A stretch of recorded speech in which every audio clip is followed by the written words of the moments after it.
Bonjour, Hugues, grand maître chaman, grand sachem, j'espère que vous êtes en paix et bien dans votre corps aujourd'hui, motivé et en forme.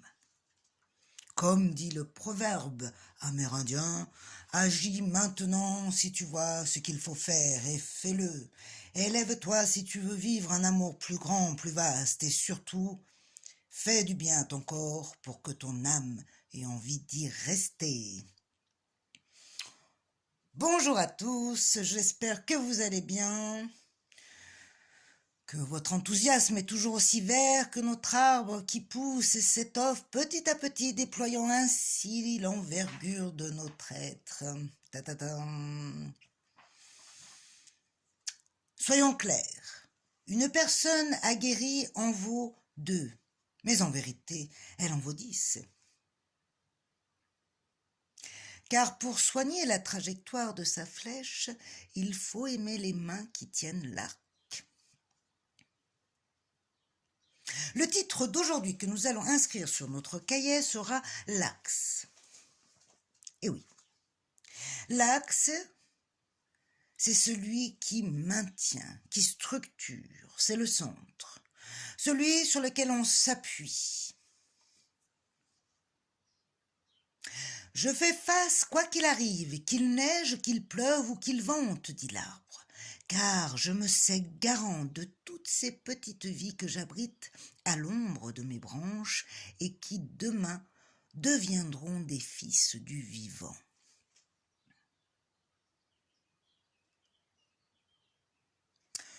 C'est dans ce même état d'esprit que nous allons commencer notre petite introspection du jour. Positionnez-vous confortablement, le dos bien droit et pratiquez vos 3 respirations.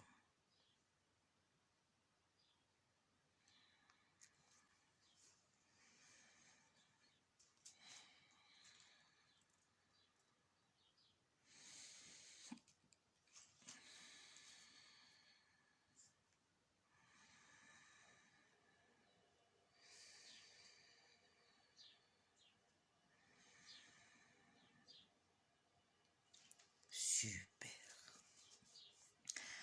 L'exercice que je vous propose aujourd'hui est un exercice de visualisation. Imaginez que vous êtes un arbre, tout petit au début, fragile, qui oscille au gré des éléments, au gré de nos pensées. Sentez vos racines s'étirer, s'enraciner dans la terre. Votre tronc grandir, grandir, grandir et s'étoffer, élargissant son feuillage, ses branches jusqu'à devenir un géant. L'ancêtre de la forêt qui surplombe la totalité de tout ce qui l'entoure. Mettez la vidéo sur pause, je vous laisse faire cet exercice pendant 1 minute et on se retrouve juste après. Super comme exercice, hein?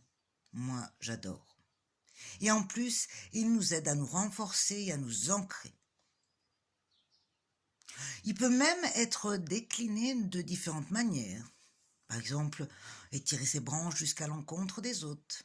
Enfin, c'est vous qui voyez. Mais à faire bien sûr sans prescription et sans limitation, bien évidemment. Il est temps de passer à l'invité du jour. Et aujourd'hui, nous accueillons une personnalité plutôt mystique. Ta-ta-ta-tam. Le pape, rien que ça. Le pape, du latin papa, c'est l'ancêtre, le grand-père, le référent. Il nous fait face de manière autoritaire, mais paisible. À l'instar de la papesse, c'est celui qui a vu, voit et verra. C'est celui qui connaît la source de toute chose, l'origine, et qui sonne le glas comme le bâton qu'il tient en main. Parfois inquisiteur, parfois suppléant, c'est le modèle. Qu'on l'aime ou qu'on n'aime pas. Mais il est le conseil, celui vers qui on se tourne dans les moments de doute. Et vous, dans ces moments-là, vers qui vous tournez-vous? L'empereur nous a donné le chiffre 4, la stabilité. Le pape, quant à lui, nous fait naître le 5, parce que le chiffre 5 représente l'être réalisé. Ne dit-on pas que la graine est le fruit de ses pères, et de cela, elle définit comment elle doit pousser. Le pape, c'est le chêne, le sphinx des égarés, le phare des aveuglés.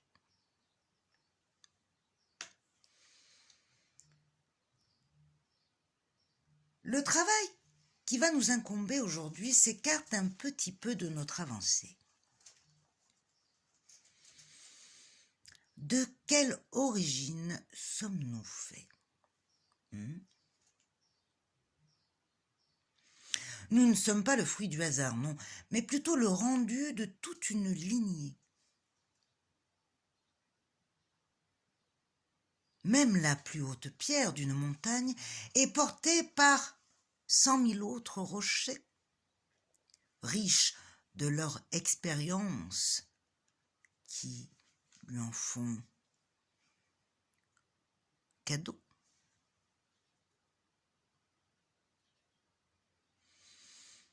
Où en êtes-vous avec votre propre histoire?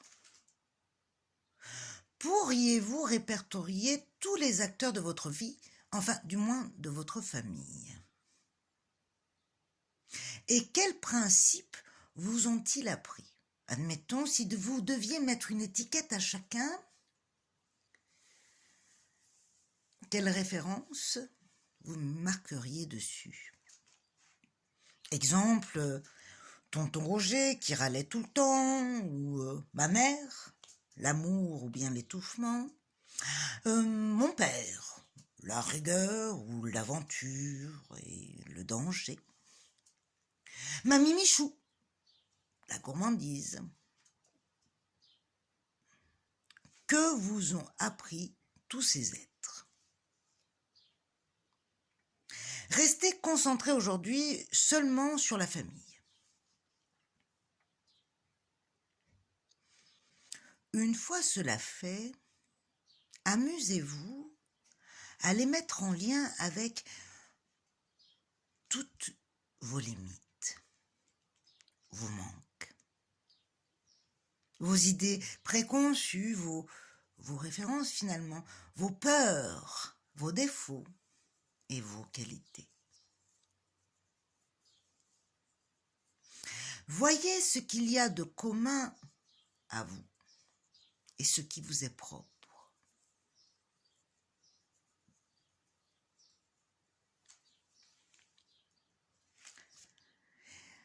Passons donc à la couleur du jour. Alors, je chope une petite carte couleur. Je remets bien.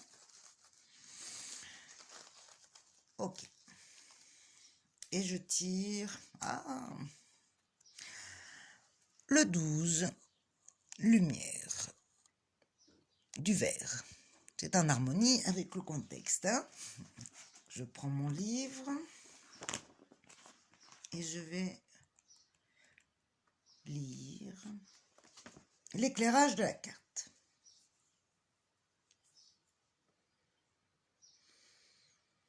Je vis en couple, en famille ou seul, tout en prenant soin d'avoir une vie privée, un jardin secret.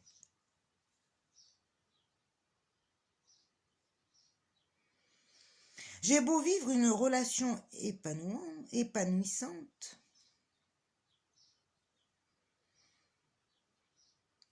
dont je fais profiter mon entourage en participant à des activités, en accueillant des gens chez moi. Je nous aime lorsque je suis avec toi, mais parce que je m'aime. Je ne manque pas de montrer comment davantage s'aimer pour pouvoir aimer. C'est en voyant quelqu'un sachant s'y prendre que l'on apprend le mieux. Non, je trouve pertinent à chaque fois. Hein. Très bien. Le défi du jour. Le défi que je vais vous proposer aujourd'hui est d'appeler une personne ou deux de votre famille. Une personne que vous n'avez pas appelée depuis longtemps. Juste comme ça. Voir si ça va.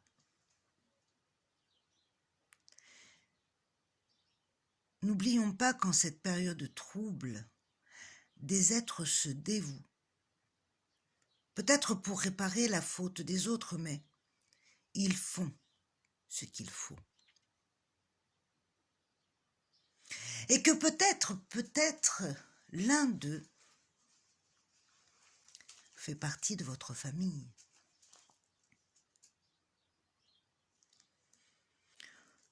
N'oublions pas le vrai sens de notre devoir, d'être la petite goutte d'eau, la graine.